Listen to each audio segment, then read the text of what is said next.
The third summit between President Moon Jae-in and North Korean leader Kim Jong-un has come to an end. The two leaders held 2 rounds of talks that produced a joint declaration.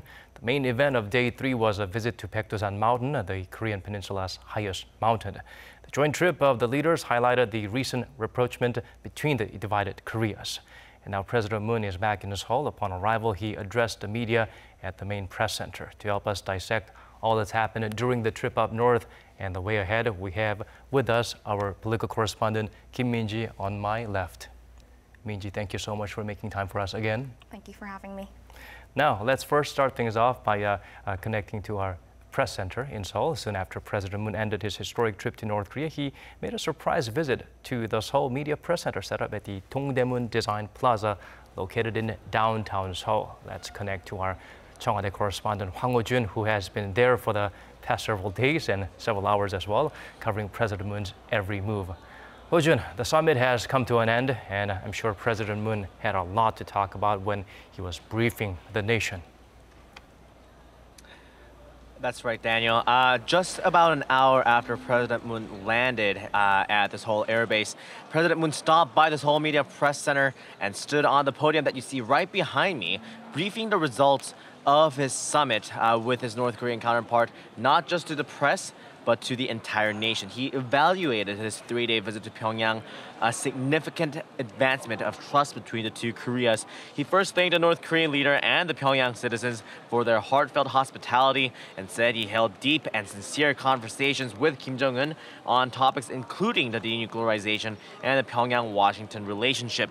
President Moon vouched for Kim Jong-un's determination for denuclearization and that he hopes to accomplish the task as soon as possible and focus on the economic development of his country. He underscored some of the main points of the Pyongyang Declaration, namely that North Korea expressing its willingness to continue to take additional measures, such as the permanent dismantlement of the nuclear facilities in Yongbyon, as the U.S. takes, quote, corresponding measures. And through that, he said the conditions and foundation has now been formed through the latest inter-Korean summit for the Pyongyang-Washington dialogue to resume. Daniel, when President Moon was asked about what exactly the corresponding measures mean, he said, while there were oral agreements made between the two leaders, it would be inappropriate to disclose them to the press at this moment, and that the, quote, corresponding measures are some things that must be discussed between North Korea and the U.S., which is why he said the Pyongyang Declaration did not spell out those steps in detail. President Moon did emphasize, though, he thinks it would be best for the signing of a peace declaration that would officially end the Korean War to take place as soon as possible. Regarding North Korean leader Kim Jong-un's visit to Seoul, which is stated in the Pyongyang Declaration, President Moon Jae-in said he hopes to host the North Korean leader before the end of this year, if possible. He asked for the South Korean people's and the National Assembly's bipartisan effort and cooperation to improve and develop inter-Korean relations and to establish lasting peace on the peninsula. We will now have to wait and see what kind of message President Moon will relay to his U.S. counterpart on the sidelines of the UN General Assembly next week. It's a very exciting time indeed, Ho-jun. The fact that President Moon visited the press center immediately upon arrival, and I'm sure that was quite a surprise there as well. We must have had quite an interesting response. That's right. Now, just to refresh your memory, this is the first time that President Moon addressed the nation at the Media Press Center. President Moon did not stop by the press center that was set up at the Kintex for the first Inter-Korean summit in April. And for the second one, he briefed the public, but that happened the day after he held a private meeting with Kim Jong-un behind closed doors. As I said before, we did see the retractable queue barriers being set up, and actually it was quite the commotion. So we had a hunch that he might be coming, but the the confirmation was not made until later on. And even until now, well after President Moon ended his briefing, the venue here has been buzzing with excitement. Many reporters still and right now sending and filing reports to their own respective news stations as we speak. Now, it's also not that common for the president to give a Q&A session, and it was actually unscripted. So many of the reporters, actually there are more than 2,700 reporters here at the Media Press Center from Korea and also 29 other countries. So everybody was very eager to ask questions, raising their hands vigorously, myself included. But basically such a decision to host a Q&A session after his briefing, that kind of shows that President Moon was actually very confident and satisfied with the results of his three-day summit in Pyongyang. Daniel? Of course, here in the nation, we're no strangers seeing such moves impromptu being made by President himself. Thank you so much for those updates, Ho-jun, and thank you for being out there for us. We appreciate it. Now, staying at the press center, the president says the North Korean leader is ready to make more steps in heading toward denuclearization only if there's corresponding measures. Shin Se-min reports from Seoul's main press center. His first stop after returning from his three-day trip to the north, the main press center in Seoul. Addressing the nation on the outcome of the historic Pyeongyang summit, President Moon Jae-in said he was assured by North Korean leader Kim Jongun that he is determined to completely denuclearize his regime at the earliest date possible and focus on its economy. And he said the North is ready to speed things up on denuclearization depending on steps from the U.S. 북미 정상회담에서 합의한 4개 합의 사항이 함께 이행되어야 하므로 미국이 그 정신에 따라 상응하는 조치를 취해준다면 영변 핵시설의 영구적 폐기를 포함한 추가적인 비핵화 조치를 계속 취해 나갈 용의가 있음을 표명하였습니다. And those steps would be determined, said the president, in talks between North Korea's Kim and U.S. President Donald Trump, which he hopes will happen soon.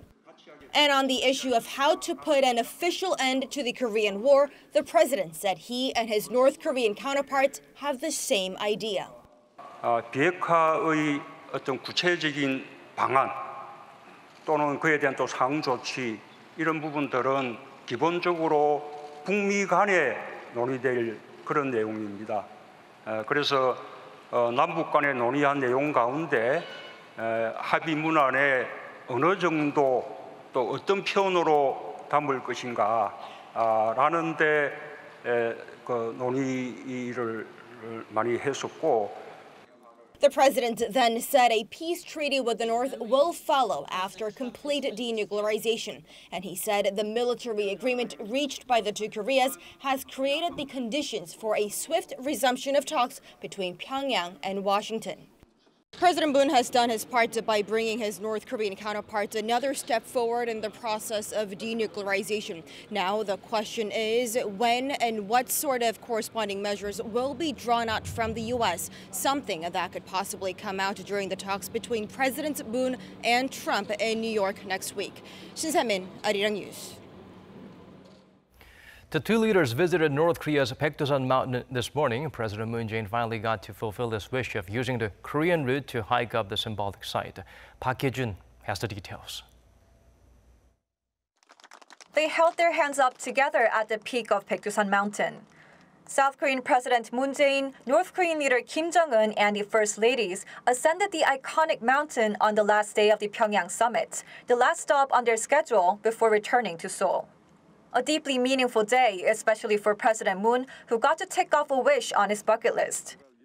이 백두산 부음이 있어서 우리 사람들이 중국 쪽으로 백두산을 많이 갔습니다. 지금도 뭐 많이 가고 있습니다만 그때 나는 중국으로 가지 않겠다. 반드시 우리 땅으로 백두산을 오르겠다.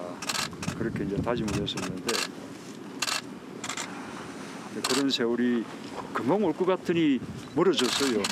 그래서 이게 뭐 백두산 영 모르나 하고 걱정했는데 드디어 소원을 이뤘습니다. The two leaders shared their hopes for a new era in which South Koreans will be able to freely come and go to Baekdusan. 오늘은 뭐 적은 인원이 남쪽 대표라서 들어왔는데 앞으로 이 길로 남쪽 인민들 해외동포들 와서 백두산을 봐야지. 분단 이후에 남쪽에서는 이 그저 바라만 보면 그리움의 산이 되니까. Also at the mountain was the South Korean delegation accompanying President Moon. They and the president invited Kim Jong-un to South Korea's Osan Mountain on Jeju Island in return for the special tour. It was cold, but the sky was perfectly clear. And with their symbolic mountain trek, the leaders of the two Koreas concluded their three-day inter-Korean summit. Park Hee-jun, Arirang News.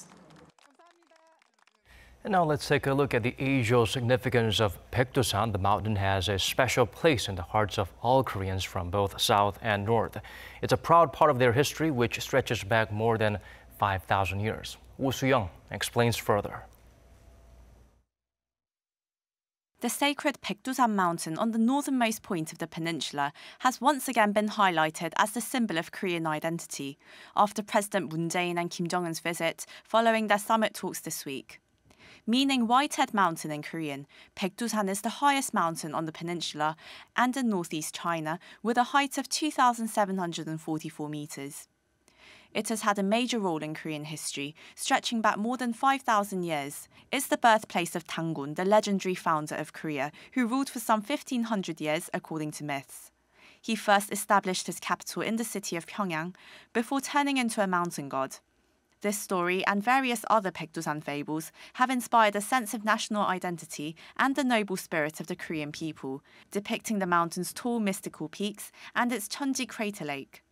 North Korea's ruling Kim family has even claimed to be descended from the so-called Baekdu bloodline, a move seen as an attempt to legitimize its leadership over 3 generations.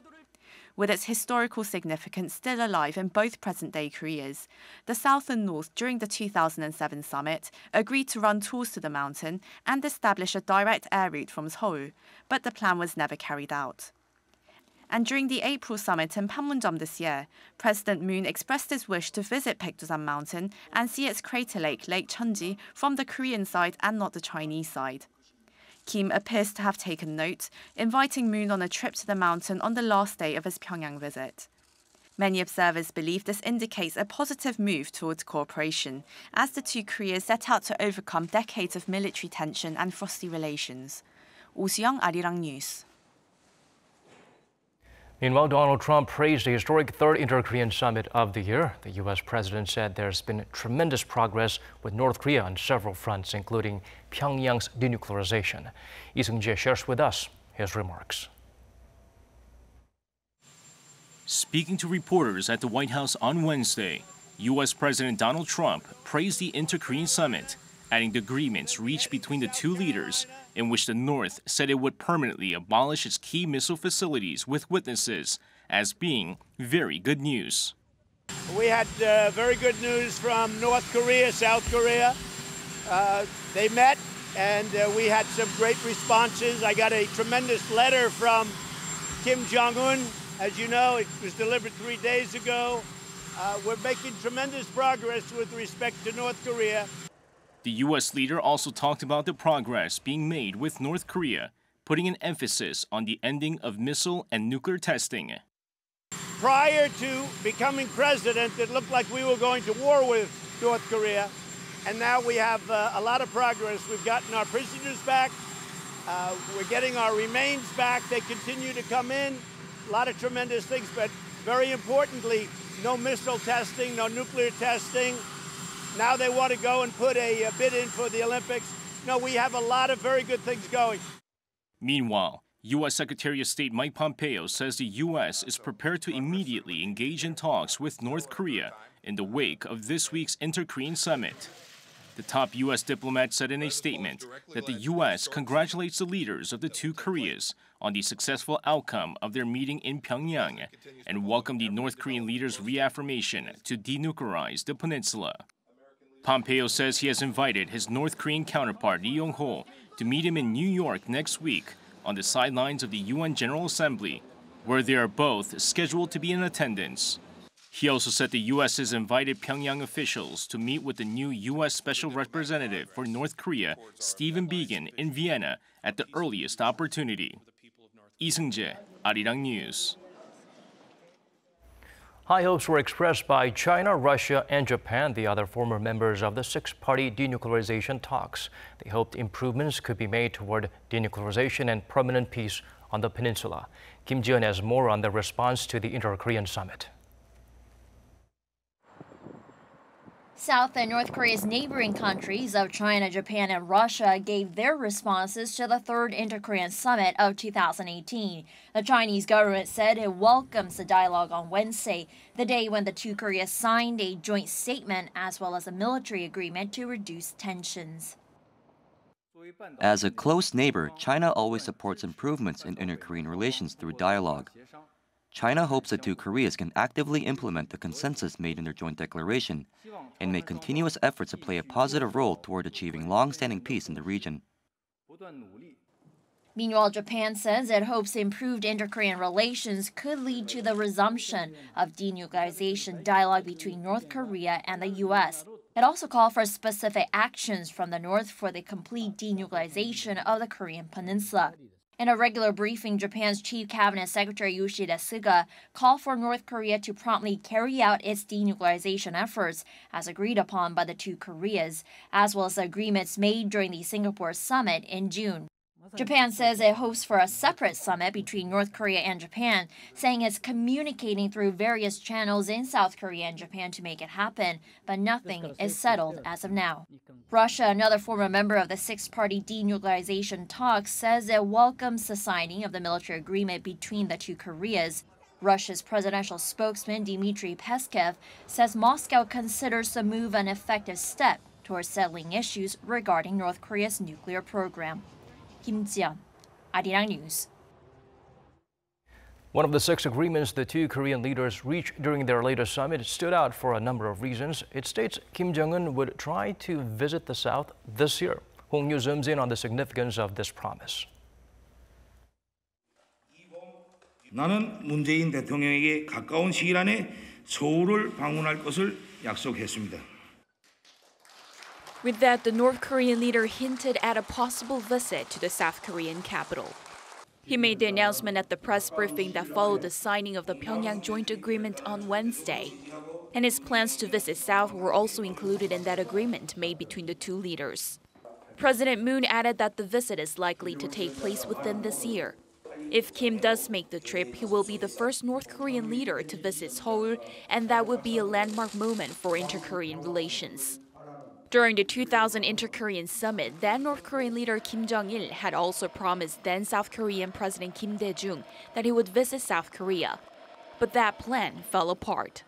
At the 2007 Inter-Korean Summit, when the two Koreas reached the October 4th agreement, Kim Jong-il only agreed to constantly meet to discuss pending problems without any promises to make a trip to Seoul. Therefore, Kim's announcement came as a surprise. I was talking with an important figure from the Unification Front Department, and according to him, everyone was against Kim Jong-un visiting Seoul. So it was solely Kim's decision, and no one was able to stop him. It looks like they are really worried. Kim Jong-un's decision to visit Seoul, despite all the opposition, hints at his willingness to take the inter-Korean relations a step further, and that the visit may actually happen this time. Hong Yu, Arirang News. Meeting for the third time this year, the leaders of South and North Korea built a special level of friendship and trust. Im Il-sung highlights how this fact was made visible through the regime's exceptional treatment of President Moon Jae-in during his stay in Pyeongyang. The third Inter-Korean Summit of the year and fifth in history was held in Pyeongyang this week and was filled with many first and unexpected events. Notable differences were first seen at Pyeongyang International Airport upon President Moon's arrival on Tuesday. The way he was greeted by North Korea differed a lot from the welcoming ceremonies laid on for former South Korean presidents Kim Dae-jung and Roh Moo-hyun in 2000 and 2007 respectively. After Moon was greeted personally by North Korean leader Kim Jong-un and his wife Lee Seol-ju, North Korean soldiers and naval officials fired a 21-gun salute to honor the South Korean head of state. At the previous two summits, a salute was omitted due to the nature of inter-Korean relations at the time. Thousands of North Koreans greeted President Moon Jae-in and Kim Jong-un as they shared an open top car ride through downtown Pyeongyang. In 2007, then South Korean President Roh Moo-hyun made the same journey in an open top car with Kim Yong-nam, the president of the Presidium of the Supreme People's Assembly of North Korea, but not with then North Korean leader Kim Jong-il. But it's notable that this time, President Moon rode with Chairman Kim, the man in ultimate charge of the regime. There were other differences throughout the second and third day. President Moon made a rare visit to a local seafood restaurant and interacted with North Korean public. He also gave a speech at the mass games on Wednesday night, being the first South Korean leader to do so. Chairman Kim accompanied President Moon for the most of the itinerary, and the two leaders had many chances for private conversations. They extended their time together by hiking up Osan Mountain on Thursday morning before President Moon's return to South Korea. Lee Min-sun, Arirang News. President Moon Jae-in and Kim Jong-un had Pyeongyang naengmyeon for lunch on the second day of the Inter-Korean Summit. The North's First Lady mentioned that the cold buckwheat noodles became a lot more sought after since the dish was included on the official menu of the Panmunjom Summit. Cha Sang-mi explains further. Pyeongyang naengmyeon, North Korea's signature dish, wasn't forgotten at the Pyeongyang Summit. President Moon first tried the buckwheat noodle in cold broth crafted by a famous chef from Ongnyugan restaurant in Pyeongyang when it was on the menu at the Panmunjom Inter-Korean Summit in April. And on Wednesday, President Moon Jae-in traveled to the famous Pyeongyang restaurant itself to get another taste of the noodles. Some 160 people attended the lunch, including both the South and North Korean first couples, South Korea's official entourage, and the North's top officials. The North's First Lady Lee Seol-ju said the Pyeongyang naengmyeon had become much more popular since the Panmunjom Summit. 좀 요리할 때 이거 엉니언 썰릴 때지 않았습니까? 그 이후로 우리나라 찾아오는 외국 손님들이 다 냉면 소리하면서 냉면 달라는 말입니다. 굉장하더란 말입니다. 뭐 상품 광고 한둘 뭐 이보다 더 하겠습니까? 예. Offering the specialty to South Korean reporters, Ri expressed regret over not being able to share the dish with Seoul's Chief Secretary Im Jong-seok, who had 2 bowls in April but didn't make the journey to Pyeongyang for this summit. Members of the South Korean delegation like K-pop star Zico and South Korean football legend Cha Bum-gun were excited to get a taste of the original Pyeongyang-made buckwheat noodles. I always thought the Pyeongyang naengmyeon I had been eating had the best taste, but this was absolutely different. It is the texture of the noodles too. When you add vinegar and mustard, the broth turns slightly red and it tastes a bit spicy, but so delicious. I really love naengmyeon. I tried going to Ureok restaurant after the Panmunjom Summit, but I was only able to eat there 3 weeks later because of the lineup. I will tell my wife what the naengmyeon tastes like after I try it here today. One thing's for sure, the delegations from South and North were united in their love for Pyeongyang naengmyeon during the 2018 Inter-Korean Summit in North Korea. Cha Sang-mi, Arirang News.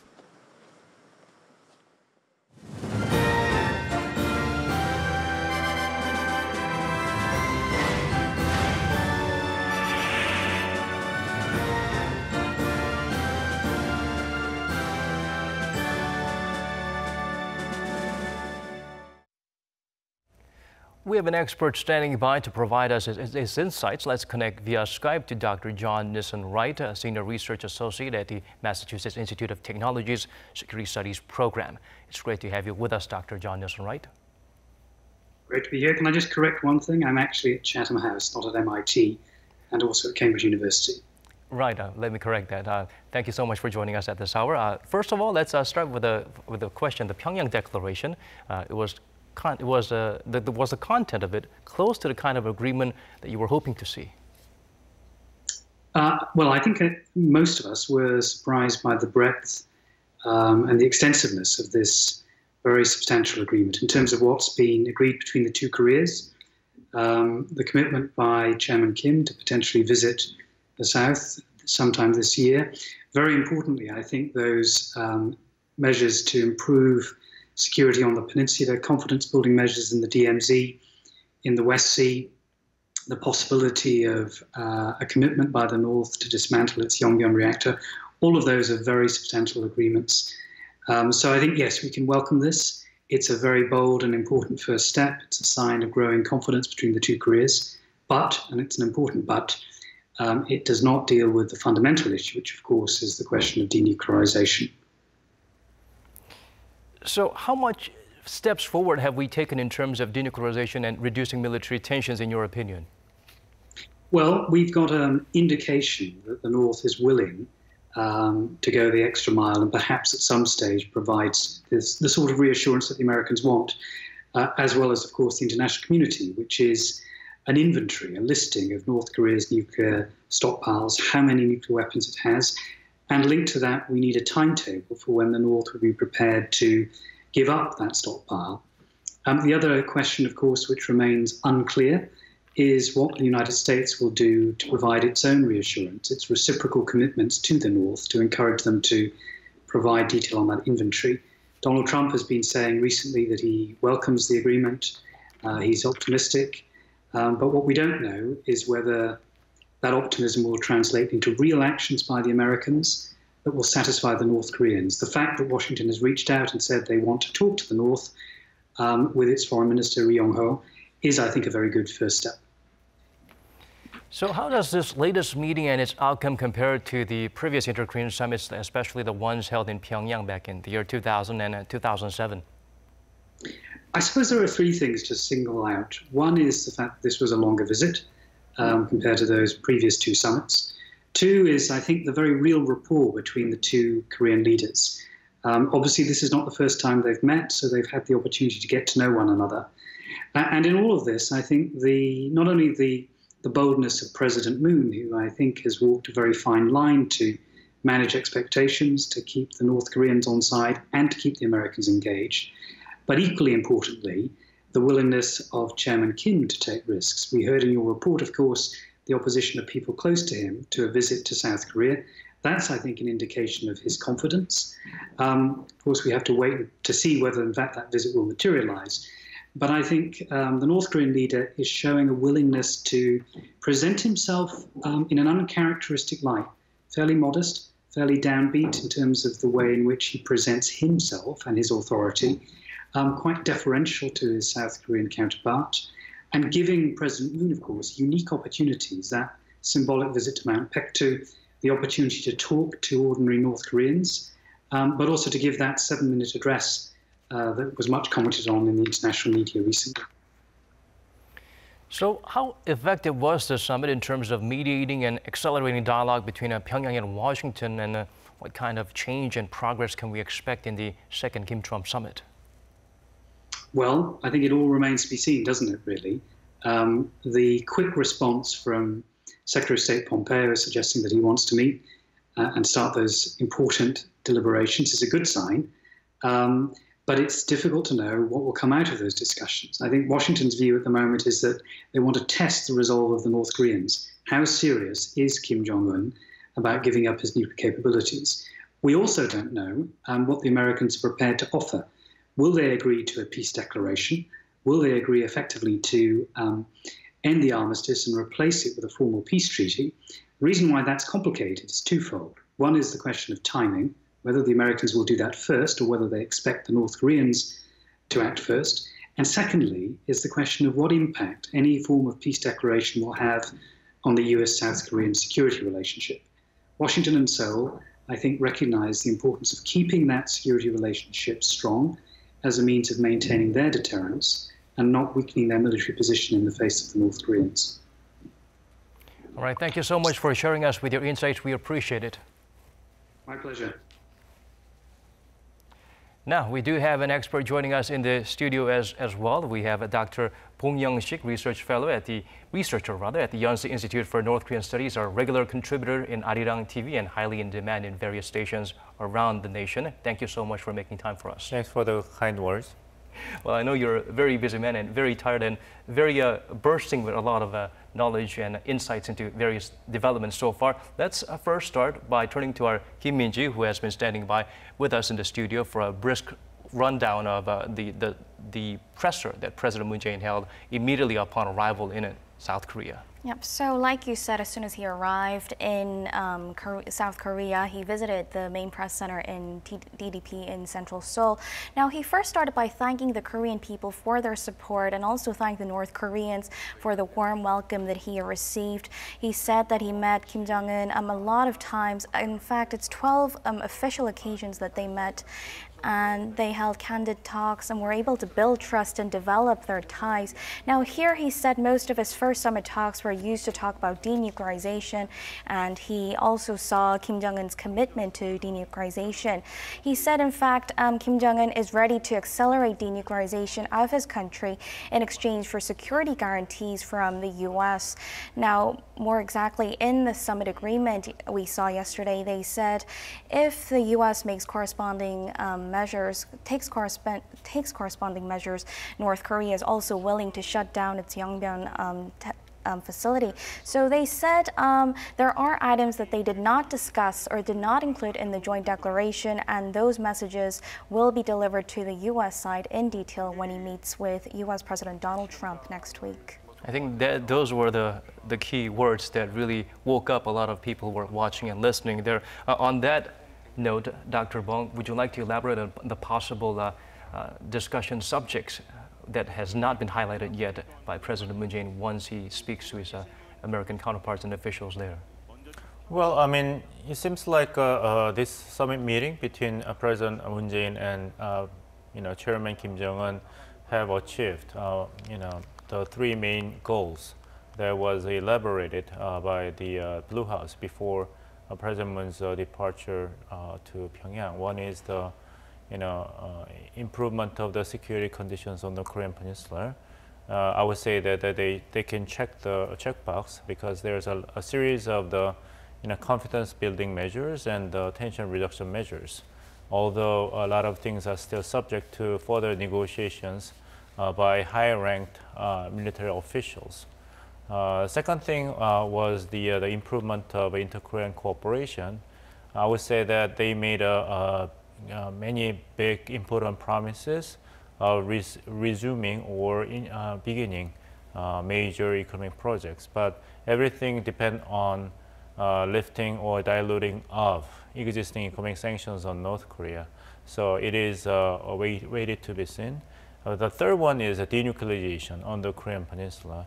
I think that is the agenda, the Article 5 of the joint statement, receiving the most criticism and suspicion because there's no definite declaration of verifiable willingness or specific timetable or even list of the nuclear and missile materials and facilities and programs Mr. Kim Jong-un himself declared to dismantle.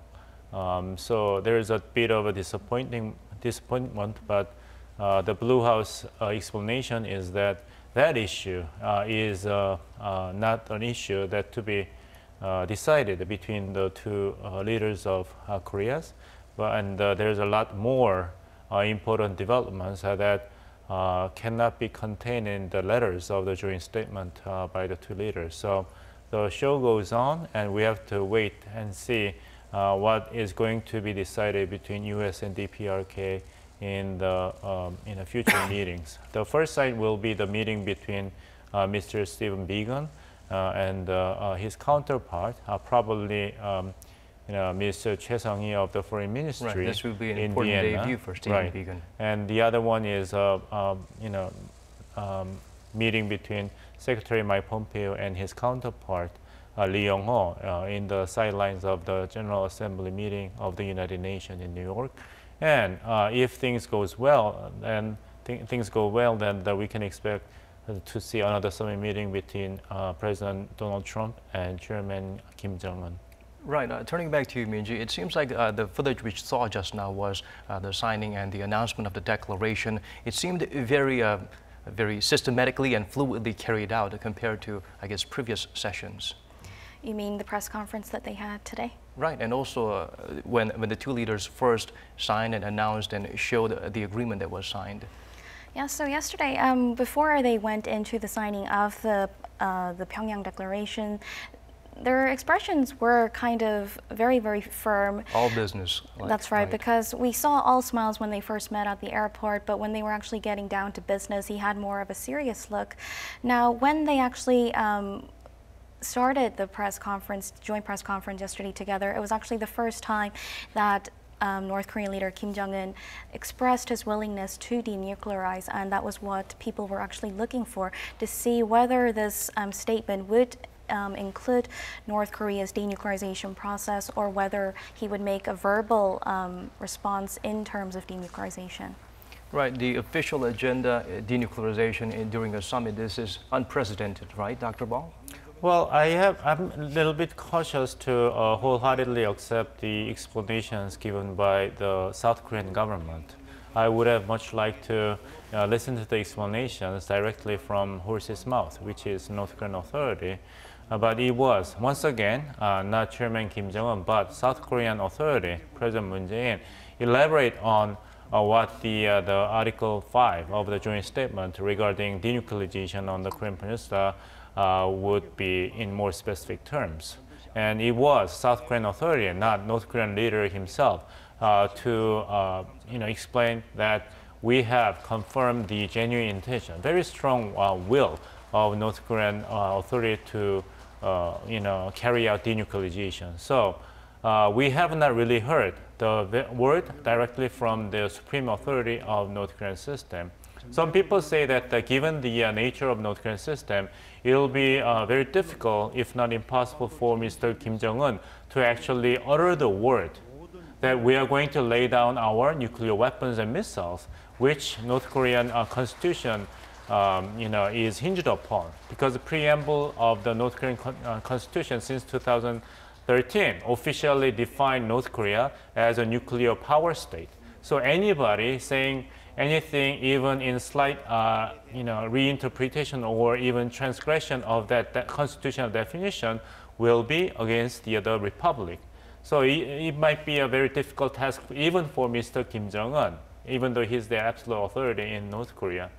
Having said that, I still believe that there are a lot of other ways that Mr. Kim Jong-un, as a supreme authority of North Korea, could have confirmed the genuine intention of North Korea to carry out verifiable and clear steps toward complete denuclearization on the Korean Peninsula, if he was as determined as portrayed and confirmed by South Korean President Moon Jae-in. For instance, the special envoy sent by Moon Jae-in government prior to this summit meeting confirmed that they had heard directly from Mr. Kim Jong-un that he laments the misunderstanding and the lack of trust in his own words for denuclearization as an absolute goal that North Korea desires to achieve. And they also said that, Mr. Kim Jong-un himself said that the goal is to achieve the complete denuclearization on the Korean Peninsula before the end of the first term of presidency of Donald Trump of the United States. And Mike Pompeo just reiterated that as a basic schedule.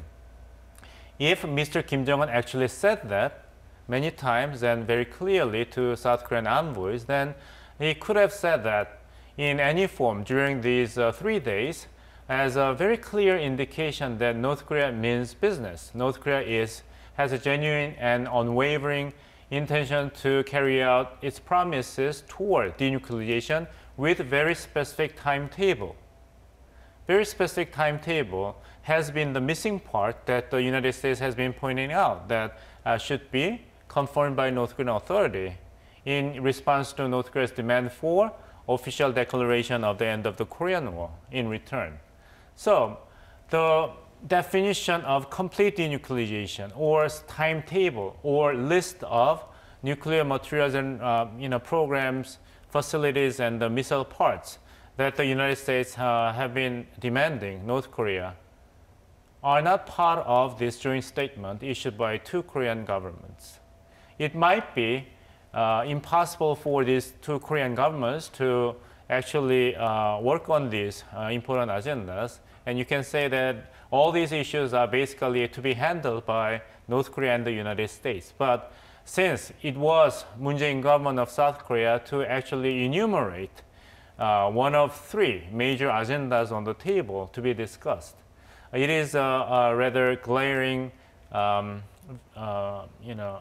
absence in what could have been a very wonderful and successful summit meeting between the two Korean authorities. Maybe a day more could have provide a chance for them to fill in more details. But going back to what you mentioned a little bit, I was just curious about the wording by North Korea in President Trump's first term. How would you look at that? Instead of the current term, they mentioned specifically President Trump's first term. The January of the 2021, right? Right. And even though in terms of the date, it might be very specific timetable, we still left with a very ambiguous definition of the meaning of complete denuclearization. The North Korea only promised that it will pursue complete denuclearization by the end of the first term of President Trump's first term. It is still debatable what would constitute complete denuclearization. The meaning of complete denuclearization may mean different things to North Korea, China, US, and South Korea.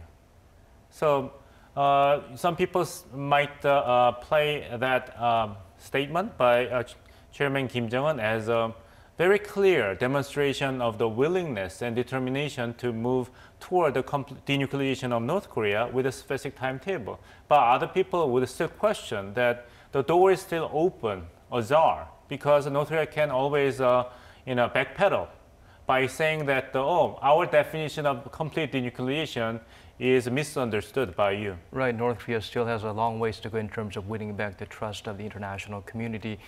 They do not have exactly a great track record for staying on course in the past. Going back to you, Minji, a very interesting development, the highlight of the summit on the last day itself was the Mount Baekdusan trip by the two leaders. Could you fill us in on some of the details?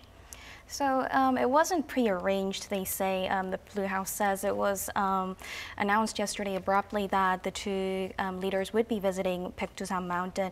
And it's considered sacred and highlighted as a symbol of Korean identity because it goes down in Korean history, stretching back more than 5,000 years.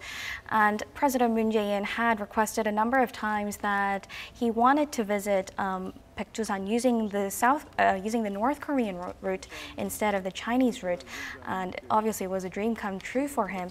And we saw in the footage we got earlier that the South Korean delegation also accompanied them. So if I give you a little bit of background information, the South Korean myth has it that it was the birthplace of Jongun, which is the legendary founder of Korea who ruled for 1,500 years. And also in North Korea, it says the ruling Kim family is said to be descended, so that's why they call themselves the Baekdu bloodline. Some have said that because President Moon Jae-in and North Korean leader Kim Jong-un has visited here, it may also spur more tours to the mountain There were itself. mentioned by the North Korean leader himself that the two leaders did talk about, we wish more people could come and visit here. I wish more South Koreans could come and visit, average Joes could come and visit. And North Korean Kim Jong-un did respond by saying, someday we could open this to even foreign visitors someday soon, which is somewhat linked to economic cooperation ventures in the future between the two Koreas. That's right. So back in 2007, when then President Roh Moo-hyun visited, when he held a summit with Kim Jong-il, they actually promised to hold tours on the mountain. However, that was never carried out. Even earlier in 2005, Hyundai Asan, the operator of Mount Kumgang tour programs, and the Korean Tourism Organization had agreed to jointly push for the tour program, but it never made progress after conservatives took power in South Korea.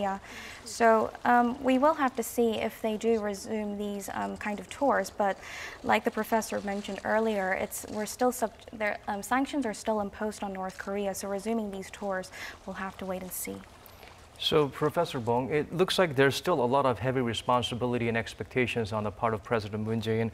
How much steps has he helped take between North Korea and the U.S. in terms of trying to pull Pyongyang and Washington closer in terms of their distance differences in the timeline, the sequence to the end of war, denuclearization? This monster called the ending the Korean War since 1953 and ending another monster called North Korea's nuclear missile threats are enormous and heavy. So it is only natural of all related parties to take so much Herculean effort and patience and very effective strategy. So we got to be really patient. So There is a lot of suspicions and criticism you can render to any agreement you forged with North Korean authority, including the joint statement just produced this time, the Pyongyang Declaration. My criticism is made by rather absolute standards, but you got to build on however small successes you have delineated from every time you engage with North Korean authority, and this is no exception. So patient engagement should be the strategy taken by Washington as well as by Pyongyang. Right. We will have to set achievable, minuscule goals and work towards it and celebrate whatever accomplishments we have, which is what we should do today after President Moon Jae-in's successful trip and summit in North Korea. Thank you so much for your insights, Dr. Bong, for joining us at this hour, and Min-ji, our political correspondent, to be here with us to provide us with some deep analysis and backgrounds of all that's progressed so far. Thank you. Now, this is where we have to end our newscast for this hour. Wherever you may be tuning in from, thank you for staying with us.